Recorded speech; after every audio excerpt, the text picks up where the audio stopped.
میں جب تک کرسی پہ بیٹھا ہوں میں کمپرومائز نہیں کروں گا نہ اپنے صوبے پہ نہ اپنی عوام پہ.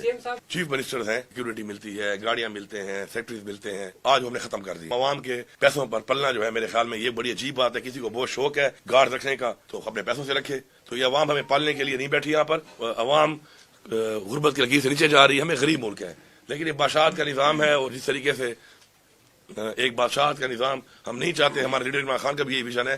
تو میں نے اپنی طرف سے یہ لایا تھا پہلی کیبنٹ تھی آج کہ جو ہمارے جو چیف منسٹرز ہیں ان کو ختم ہونے کے بعد بھی جو پرس ملتے ہیں, سیکورٹی ملتی ہے, گاڑیاں ملتے ہیں, سیکٹریز ملتے ہیں اور بڑے ان کو جو دیے جاتے ہیں چیزیں, تو آج ہم نے ختم کر دی ہیں. جب تک آپ عوامی کرسی پہ ہیں تو یہ عوام آپ کو اپنے ٹیکس کے پیسے جو برداشت کرتی ہے تو چلے وہ تو ٹھیک ہے. لیکن جب آپ عوامی کرسی پہ نہیں ہیں تو اس کے بعد کم از کم عوام کے پیسوں پر پلنا جو ہے میرے خیال میں یہ بڑی عجیب بات ہے. کسی کو بہت شوق ہے گارڈ رکھنے کا تو اپنے پیسوں سے رکھے. اور ایسے آپ اقدامات کرتے ہی کیوں ہیں آپ کہ بعد میں آپ کو گارڈ بھی چاہیے, کرسی ہٹنے کے بعد بھی چاہیے اور چاہیے بھی عوام کے ٹیکس کے پیسے پر. تو یہ عوام ہمیں پالنے کے لیے نہیں بیٹھی یہاں پر. عوام نے اپنے بچوں کو پالنا ہے بلکہ ہم نے عوام کے بچوں کو آگے بہتر مستقبل دینا ہے بجائے اسے کہ ہم عوام کے ٹیکس کے پیسے پہ خود عیاشیاں کرتے پھریں. تو یہ میں نے ختم کر دی ہیں اور انشاءاللہ باقی بھی اور ایسی بہت چیزیں ہیں وقت کے ساتھ ساتھ انشاءاللہ ہم ان کو بھی ختم کریں گے. ہم کوشش کریں گے کہ عوام کے ٹیکس کے پیسے کے اوپر جو ہمارے پاس بہت سے ایسی ہمیں دی جاتی ہیں پر سے پلیز ہم ان کو کم کریں. انشاءاللہ رمضان کے بعد جو ہمارا جو پیٹرول دیا جا رہا ہے تمام سرکاری محکموں میں منسٹرز کو, چیف منسٹر کو, اس کو بھی ہم کٹ لگائیں گے. اسی طرح جو ہمارے بجلی کے بل ہیں ہمارے گھروں کے, ہمارے دفاتر کے, ان کو بھی ہم کٹ لگائیں گے. اور اگر کسی کو بہت شوق ہے کہ اس کے باوجود بھی وہ اسی عیاشی کے ساتھ رہنا چاہتا ہے, بادشاہت کے ساتھ رہنا چاہتا ہے, تو بہتر ہے کہ اپنی جیب سے پیسے لگائے. ہمیں کسی کے اپنے پیسوں پر کوئی اعتراض نہیں ہے, نہ عوام کو اعتراض ہے نہ مجھے اعتراض ہے, اور وہ کر سکتا ہے اس کو. لیکن عوام کے ٹیکس کے پیسے کے اوپر ان حالات میں, معاشی حالات میں نہ عیاشی کریں گے نہ کسی کو عیاشی کرنے دیں گے. Thank you. دیکھیے ایک تو ہے نا ہمارا نظریاتی اختلاف, وہ تو رہے گا. سیاسی اختلاف ہے وہ بھی رہے گا. ہمارا مینڈیٹ چوری ہوا ہے فارم 45 کے مطابق. اس صوبے میں بھی میرا مینڈیٹ چوری ہوا ہے. پاکستان کے علاوہ پورے اس صوبے میں بھی مینڈیٹ چوری ہوا ہے. اس کے اوپر ہم آج بھی یہ ڈیمانڈ کرتے ہیں.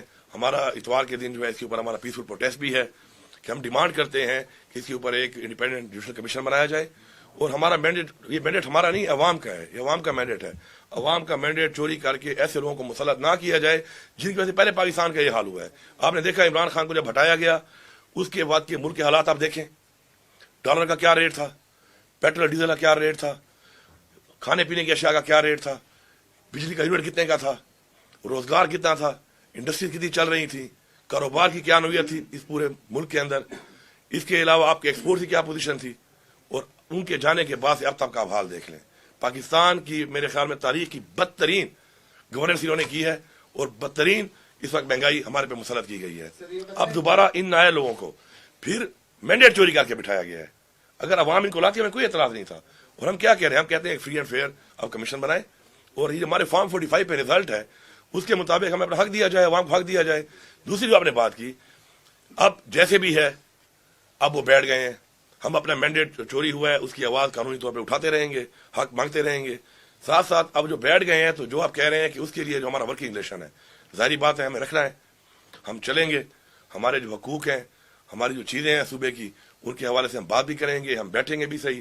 ہم ان کے ساتھ بیٹھ کے بات چیت میں ان کے اوپر پریشر نہیں ڈالتے اس طرح کا کہ ہمیں فوراً دے دو. ہم پاکستان کے حالات کو دیکھ کر, فیڈرل گورنمنٹ کے حالات کو دیکھ کر ان کے ساتھ بیٹھ کے ہماری جو معاشی ٹیم ہے وہ معاملات طے کرے گی. لیکن یہ کوئی نہ سمجھے کہ ہمیں جو ہے وہ اسی طرح ہی پہلے کی طرح یہ کر کے کرتے ہیں اور لارے لپے دیے جائیں گے. لارے اشاروں میں ہم آنے والے نہیں ہیں. میرے صوبے کا جو حق ہے, میری عوام کا جو حق ہے, میں مانگتا ہوں بائی ہوک اور بائی کروک مجھے دینا پڑے گا. ہاں, اس کے لیے بیٹھ کے معاملات طے کرنے کو بھی میں تیار ہوں. میں آپ کے معاشی حالات کو دیکھتے ہوئے آپ کو ریلیکس کرنے کو بھی تیار ہوں. اور اس لیے میں آپ کو کہہ رہا ہوں کہ مجھے کچھ پیسے اس بات میں دیں, کچھ پیسے خیر ہے میری کٹوتی آپ کریں, لیکن میری بجلی کا جو یونٹ ہے وہ میں آدھا دوں گا. آپ پیسے کاٹیں, میرے قرضہ تو اتار رہے ہیں آپ نے میرا. اسی طرح گیس میں بھی آپ نے جو اتنی مہنگی کر دی ہے میں 50% آپ کو دینے کو تیار ہوں. میری عوام جو ہے اس کو آپ یہ فیسلٹی اور یہ میں سبسڈی دوں گا اور یہ آپ کو دینی پڑے گی.